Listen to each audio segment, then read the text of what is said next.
Cette émission est une présentation de Desjardins.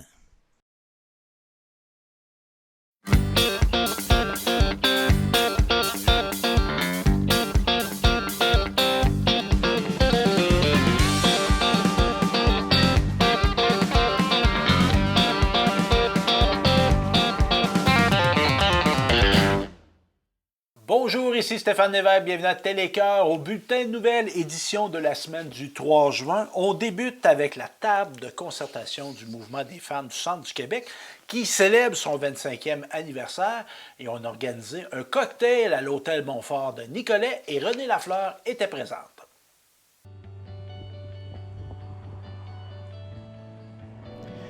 Alors, on est jeudi, le 2 mai 2024. Je suis en compagnie de Joé Deschênes, agente de concertation pour la table de concertation du Mouvement des femmes du Centre du Québec. Alors, dites-nous en quoi c'est important cette soirée aujourd'hui. Oui, en fait, aujourd'hui, on célèbre les 25 ans de la table. C'est important parce qu'on célèbre non seulement tous les projets qui ont été mis de l'avant pour la condition des femmes, mais aussi on souligne le travail important de tous les acteurs, les actrices de changement qui travaillent pour la condition féminine, entre autres la plupart de tous nos membres qui sont ici ce soir. C'est une soirée spéciale aussi puisque on célèbre pareillement les 25 ans de service de ma directrice, Mme Francine Ducharme, qui est là depuis le tout début. Donc, c'est vrai, ce soir, c'est vraiment une soirée là, qu'on veut que nos membres, les travailleuses en profitent, aient du plaisir.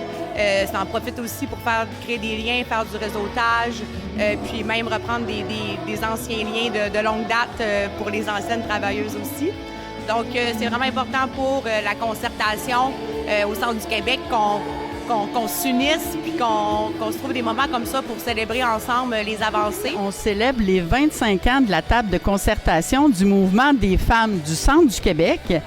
Et du fait, on célèbre les 25 ans de Mme Francine Ducharme, qui en est directrice depuis 25 ans. Qu'est-ce qui vous anime pour tenir 25 ans à la tête d'une table de concertation? Je pense que c'est l'enthousiasme, la passion de dire je fais quelque chose d'important pour les femmes du Centre du Québec. C'est un peu comme être à l'affût de ce qui se passe et d'essayer de faire. Nous, l'objectif de la table, c'est d'améliorer les conditions de vie des femmes. Donc, à travailler avec la table, j'ai l'impression qu'on fait quelque chose d'utile, puis qu'on aide les femmes à avoir une belle vie ou à avoir des bonnes conditions de travail, des bonnes conditions de santé. C'est un peu pour ça que je suis encore animée là, de travailler à la table de concertation. Maryse Saint-Arnaud, directrice adjointe, qu'est-ce qui se passe aujourd'hui? Bien, aujourd'hui, on fait le 25e anniversaire de fondation de la table de concertation du Mouvement des femmes du Centre du Québec. Fait que normalement, ça devrait être en octobre, mais là, on a eu des délais avec les activités, fait qu'on fait ça ce soir à Nicolette. On a invité nos membres, nos partenaires. Fait un moment de célébrer. C'est un bel événement, puis c'est une belle occasion de se rencontrer, puis de partager, puis de célébrer. Et pourquoi vous avez arrêté votre choix sur Nicolette? Bien, en fait, nous, vu qu'on est un organisme régional, chaque activité, que ce soit une assemblée générale ou une journée de réflexion des membres, on va se promener dans chaque MRC, parce que nos membres sont dans les 5 MRC. Fait que des fois, ça va être Drummond, des fois, ça va être Victo, puis là, on était rendu à être à Nicolet. Fait que c'est simplement pour ça, parce qu'on se promène dans chaque MRC à chaque fois. Magali, ce soir, tu vas nous faire des chansons qui sont assez spéciales Puisqu'en fait, ce sont des chansons qui parlent des femmes et qui ont été écrites par des femmes uniquement. Fait que toute la soirée, c'est vraiment que du répertoire féminin. Combien y a-t-il de membres au sein du conseil d'administration?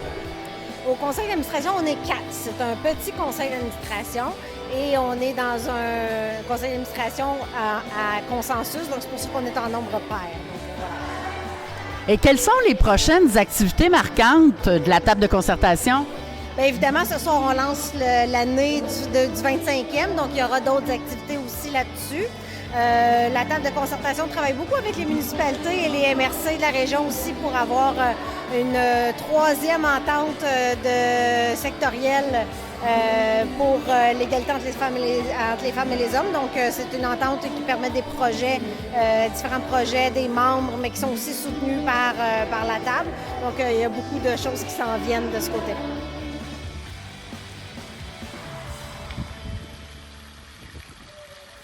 Toujours à Nicolet, le Conseil régional en environnement du Centre du Québec organisait un forum sur l'énergie et j'étais présent et j'ai interviewé la directrice générale de cette organisation.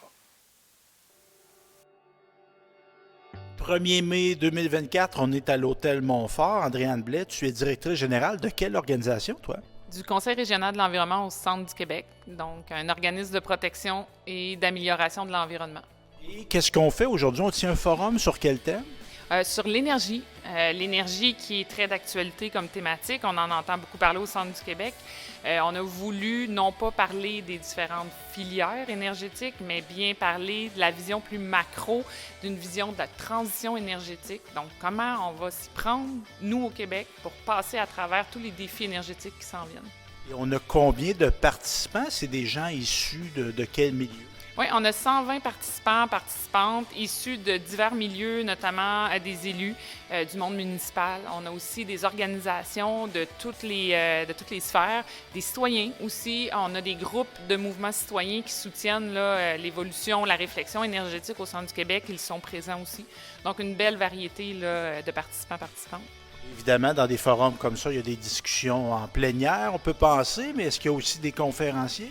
Oui, des conférenciers quand même de renom, conférencières très intéressantes, du monde universitaire, de la filière aussi énergétique.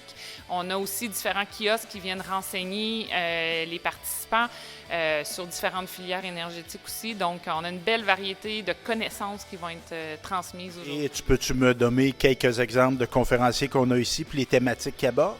Oui, certainement. Au niveau du domaine universitaire, on a entre autres Yves-Marie Abraham de l'école à Montréal, de l'HEC. On a aussi Geneviève de l'Université Laval, Madame Cloutier, qui vient parler entre autres de l'aménagement durable du territoire qui a un impact aussi sur notre consommation d'énergie. Mais on a aussi des personnes de la chaire de recherche de l'UQAM aussi en transition énergétique, Éric Pinault, qui va venir nous parler entre autres de la sobriété énergétique. Et sans oublier Hydro-Québec, évidemment, qui vient de nous parler de son plan d'action 2035. Et évidemment, pour avoir, moi, déjà participé à des forums comme ça, des fois, on se dit, on parle, on s'informe, tout ça. Est-ce qu'il y a des conséquences? Est-ce que ça va donner quelque chose, ce forum-là? Qu'est-ce qu'on veut en faire? Bien, l'objectif, c'est vraiment d'ouvrir les réflexions. Il n'y aura pas un impact concret demain. Tout le monde va arrêter de consommer de l'énergie. Là. Ça serait peut-être mon rêve. Mais évidemment, on reste qu'on est dans une société de consommation, une société qui se doit de réfléchir à son utilisation énergétique. Donc, l'objectif, c'est vraiment d'emmener cette réflexion-là sur notre utilisation de l'énergie. Et si on veut en apprendre davantage sur le Conseil régional de l'environnement du Centre du Québec, site web, page Facebook, médias sociaux? Oui, le www.crecq.qc.ca et sinon, appelez directement l'équipe au CRE. Merci. On demeure à Nicolet, grande journée de corvée qui a lieu au printemps de cette année et on écoute un reportage à l'instant.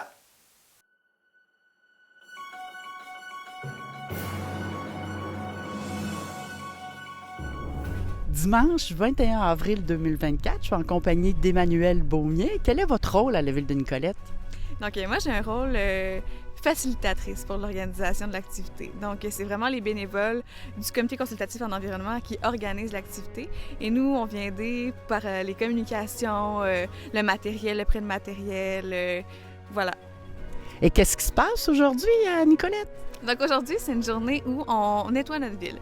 Donc à chaque printemps, on le sait, quand la neige fond, on voit tout plein de déchets qui se sont retrouvés par terre.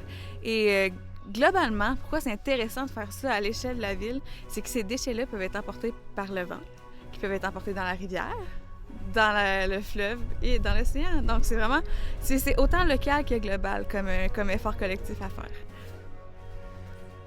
Zach Caron, fier résident de la ville de Nicolette. Parle-nous de ta présence ici, Zach. Moi, c'est beaucoup pour aider notre ville à s'améliorer. Moi, ma famille, ma soeur, on veut garder une ville propre. On aimerait ça que tout ce que soit ici, là, le moins de déchets possible, on soit capable d'avoir une belle ville, se promener sans rouler dans les déchets en vélo, puis des trucs comme ça. Là, on aime vraiment ça. Je suis en compagnie d'Héloïse, une citoyenne de Nicolette. Explique. J'habite à Saint-Alexis. Puis ici, on est pour ramasser les déchets.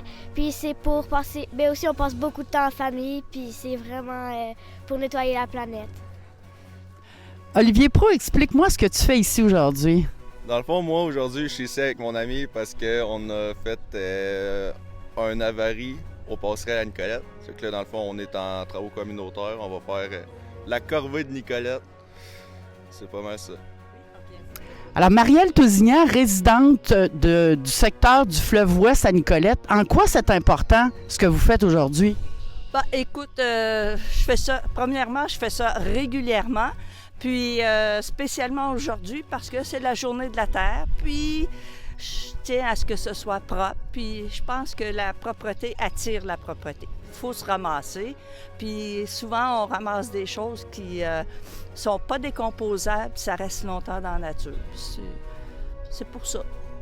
Merci. Le bien-être de la planète, merci.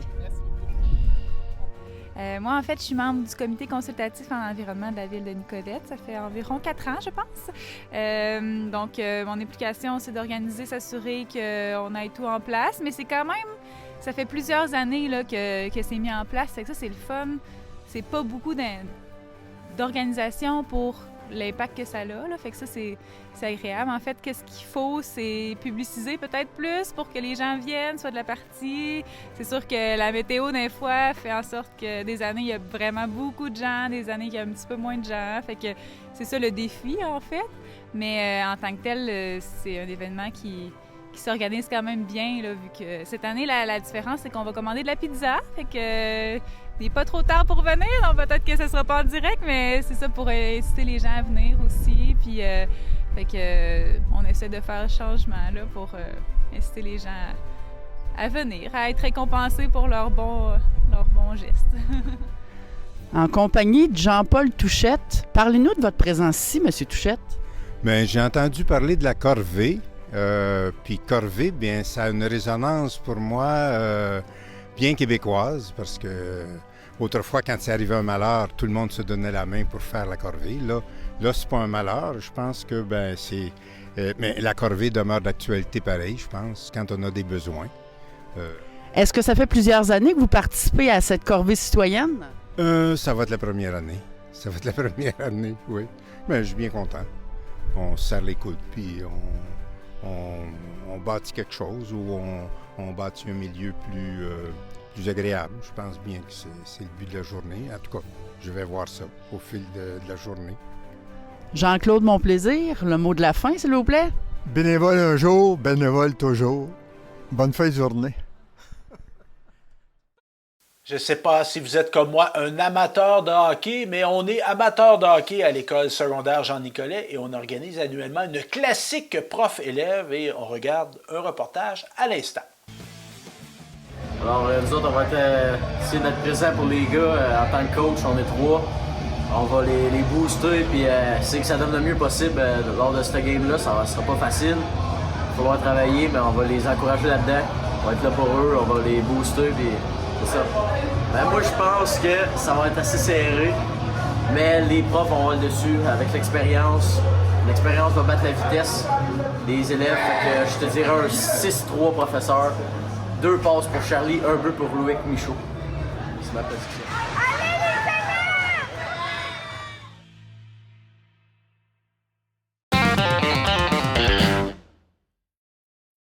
Notre chroniqueuse préférée, la seule et unique Lynn Richard. Ça va, Lynn? Ça va très bien, merci. Oui, t'es en forme? Je suis en pleine forme. Il y a de l'action qui se passe tout partout. Alors, ça nous ground, là, vraiment. Oui, ça nous anime, ça. Oui. Et on a parlé de hockey à Nicolet, mais toi, tu veux nous parler de hockey à Bécancour.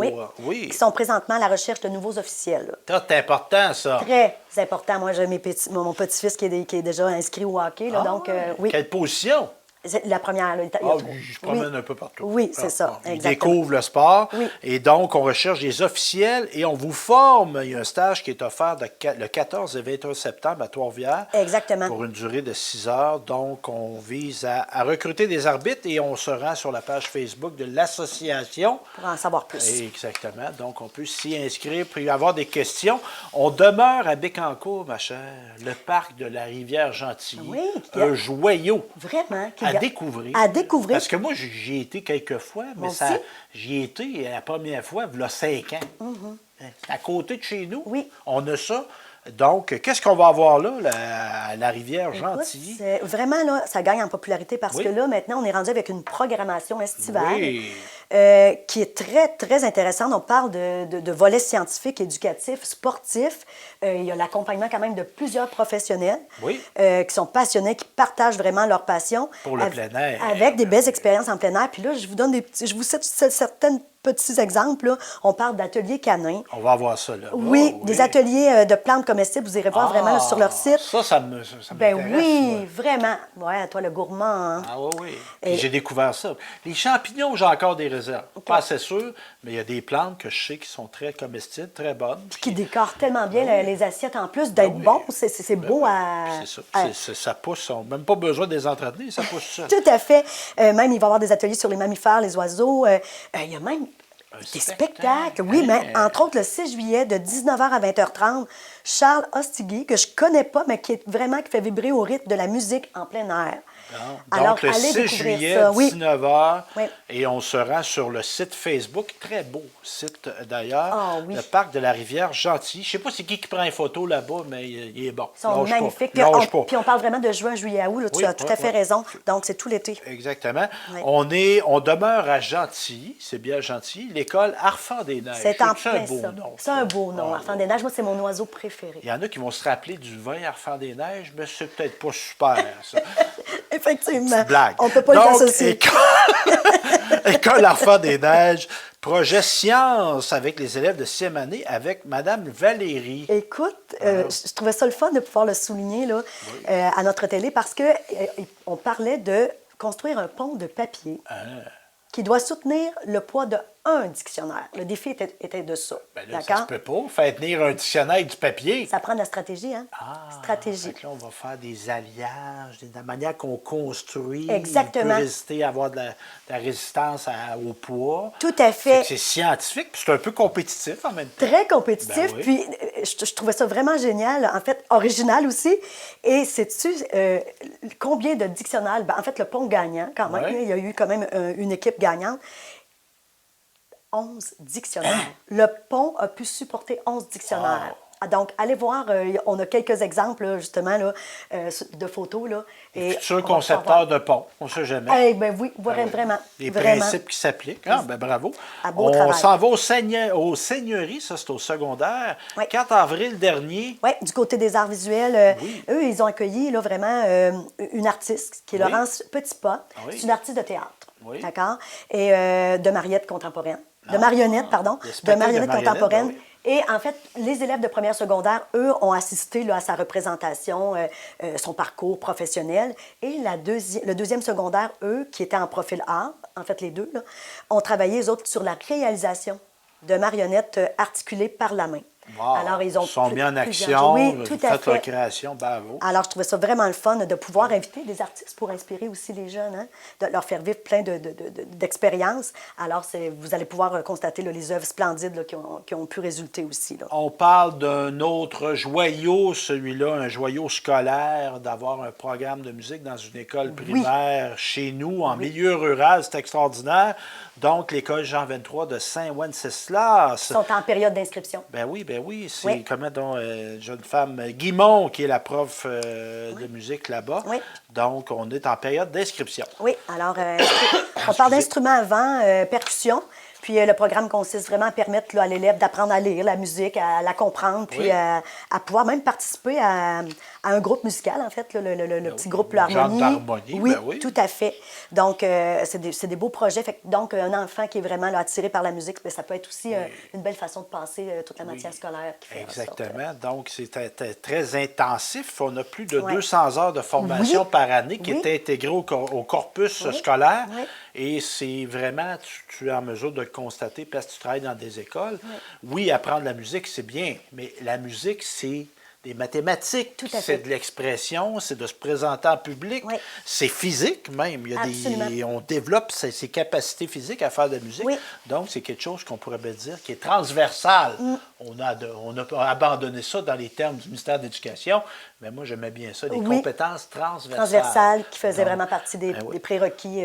Puis moi, j'étais un étudiant, sans qu'on appelle ça à cette époque-là comme ça, mais moi, j'aimais ça avoir une application concrète. Puis c'est ça un peu. Absolument. Apprendre des mathématiques, me rendre des mathématiques, oui, je comprends, mais qu'est-ce que ça donne? Quand tu les as mis à exécution, ça prend une toute autre signification. Et là, on parle d'un sport qui est en essor, le pickleball. Que j'ai jamais essayé. Mais moi, j'ai joué à ça. C'est très le fun. Puis, on a un sentiment de compétence rapide. D'accord. Ça, c'est important quand on fait de l'activité physique. Si on ne se sent pas bon, on ne va pas persister. Puis, il y a des sports qui demandent beaucoup de pratique pour devenir compétent dans le sport. Puis, des fois, on se décourage. Absolument. Tandis que celui-là, on a une habilité rapide, il y a un jeu, il y a une action qui se fait rapidement, parce que le terrain, c'est du tennis sur surface réduite. Oui, tout à fait. Donc, pickleball à Gentilly, et c'est notre ami Alain Poliquin, que je salue, qui s'occupe de ça. On le retrouve sur Facebook.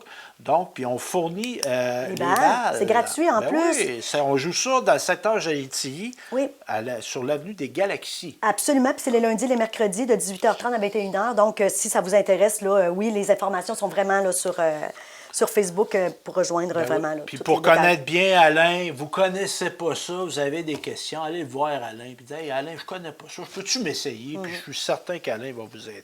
On parle maintenant de la ville de Nicolet. On a un projet pilote sur des îlots de biodiversité. Oui, que je trouve très intéressant. En fait, on parle d'espaces où le gazon est plus long, puis où les fleurs là, peuvent croître. Là.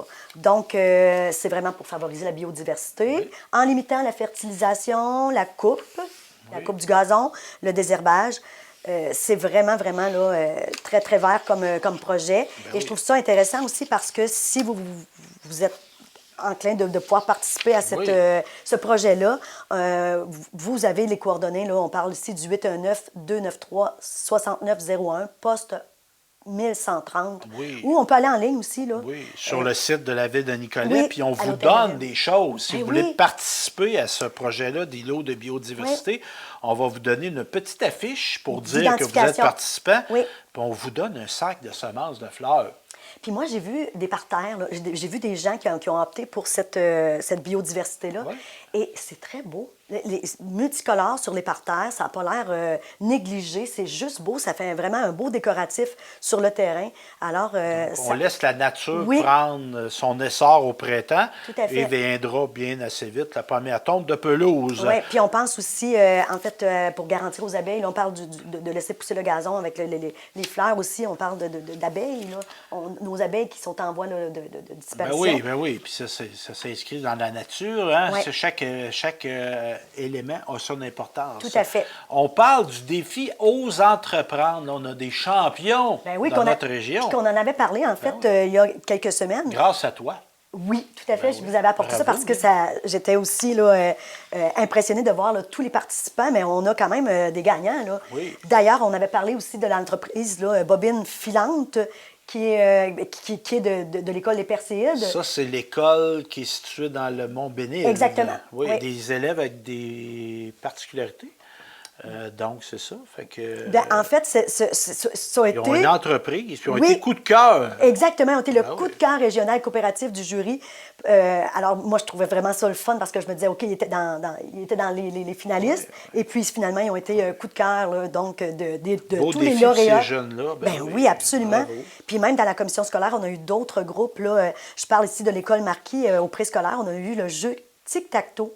portatifs. C'est le fun. L'école Marquis, une autre belle. Toute de Saint-Célestin, oui. Es-tu rentré là, toi? Je fais de la suppléance là, à cette école-là. J'adore. Les boiseries, l'équipement Couleurs. adapté, parce qu'on a des clientèles avec des déficiences intellectuelles, des autismes, etc. Donc, on a des chambres blanches, une chambre noire. Oui. Puis dans le gymnase, tu joues au ballon virtuel? Non, j'ai pas été dans le comment gymnase. elle s'appelle, la super prof d'éducation physique là-bas, là? Bon, vous dites, j'ai un blanc, toi aussi, hein? En tout cas, Valérie. Valérie, bon. elle est adorable. Ben oui, effectivement. C'est ça, une très belle école. À l'étoile Tournesol, ça, c'est mon alma mater. Oui. J'ai été école-là. Premier cycle par amour pour la lecture. Alors, ils se sont vraiment démarqués aussi. On parle ici de l'école encore Marquis. On parle en adaptation scolaire. Eux, c'était sur le projet Allume-moi. Oui. Alors, ils se sont démarqués également. Oui, c'était-tu du bois de chauffage? Ça me semble que j'ai entendu parler de ça. Les perséides, des bobines finantes, on en a parlé. On avait parlé. On a eu la Brigade des arts en dehors des murs avec l'école secondaire La Découverte. Ben oui, ça doit être Julie Lemire qui est en arrière de ça, je pense, qui est prof d'art plastique, très dynamique.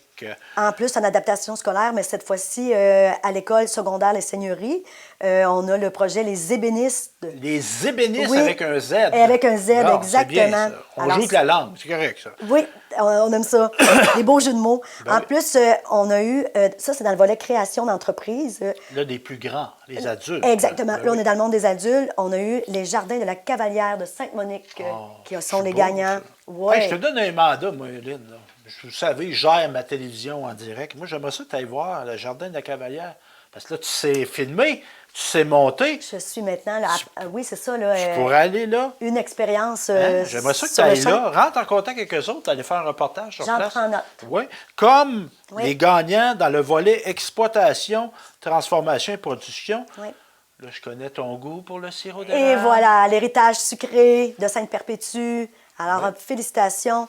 On parle aussi du service aux entreprises, le CN, Solutions collaboratives de Saint-Célestin. Oui. Et on parle du service aux individus, Rosastre Astrologie de Saint-Wenceslas. Ah, connaître. C'était 4 beaux sujets de reportage, Vraiment. ma belle Lynn. Ben, merci, Lynn. Ça me fait plaisir. C'était un réel bonheur. Un régal. Un régal. Oh, j'aime ça encore plus.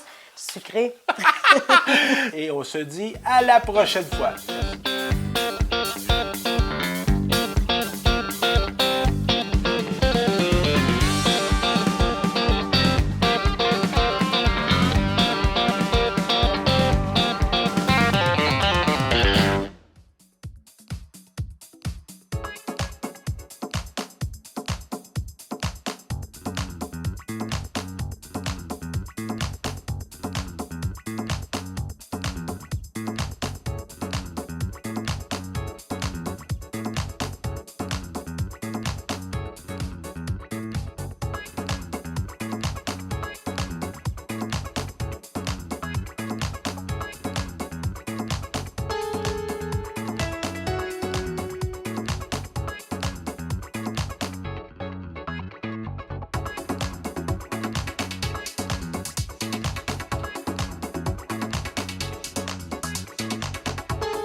Bonjour. La chaîne de télé communautaire Télécœur a été mise en place il y a maintenant 3 ans grâce à l'audace et la vision de ses créateurs.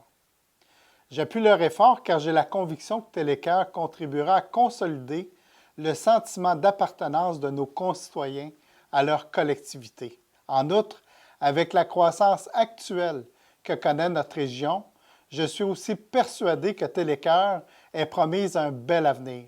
Et c'est tant mieux, parce que l'avenir de nos médias régionaux me tient à cœur.